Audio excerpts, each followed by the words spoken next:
And I'm Wendy Navarra from Aspire, and I'm here with Dr. Maeve O'Connor, who is an allergist immunologist who practices with children who have PANS and PANDAS.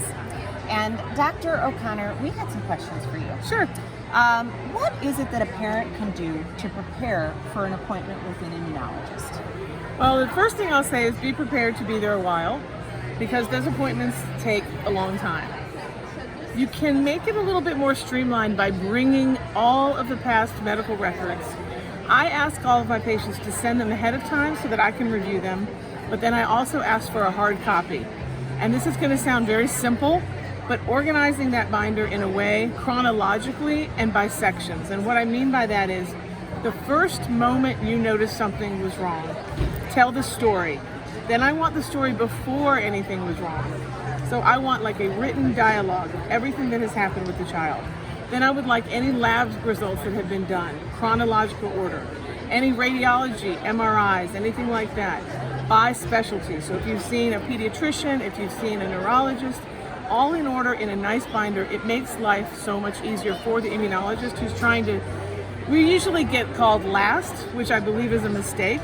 And so it's a lot of history, a lot of information to weed through, and if it's very organized, the appointment goes much smoother. And we can also think clearer through all of the other, navigating what everybody else has already done. Does that make sense? Yes, it does. And I think it's really great advice for parents out there who are going to any specialist. It's not specific just to immunology. Exactly. You need to get your ducks in a row and your files in order before you go and see a physician. And I say that for any disease state, really, because the way medicine is going, we're becoming less individualized, unfortunately, not in my clinic, but it's becoming so much more, get them in, get them out, and we really don't spend as much time with patients as we used to be able to. And so the only way to get proper health care, in my personal opinion, is to advocate for yourself and your child. And information is power. The more information I have, the better I can take care of your child or yourself. Well, and I think you just said it right there, that being able to advocate for your child is paramount to your child being able to receive good care and expeditious treatment. So thank you very much. I would just like to also mention, be prepared that their child is going to have blood work done. Be prepared and prepare the child for that.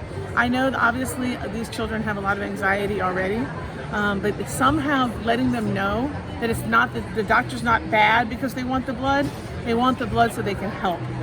And if the child comes in knowing that and that we are friend and not foe, it helps a lot as well. And as immunologists, we order a lot of specialized tests, so sometimes it can be quite a few tubes as well. Right. Okay? Yeah, and if we could move on to a slightly different topic. Sure. Can you tell me what you think the top 3 things that other immunologists, or really any specialty, what they need to know about PANDAS and PANS? The number one thing I would say is that PANDAS and PANS, they are real diseases, and they are not something to be taken lightly.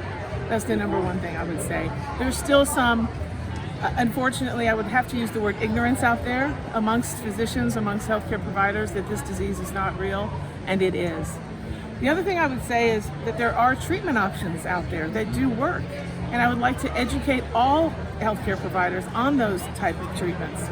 And the third thing I would say is understand that this is a disease that does not just affect the child, it affects the entire family. And you have to realize that and take care of the entire family, not just the child.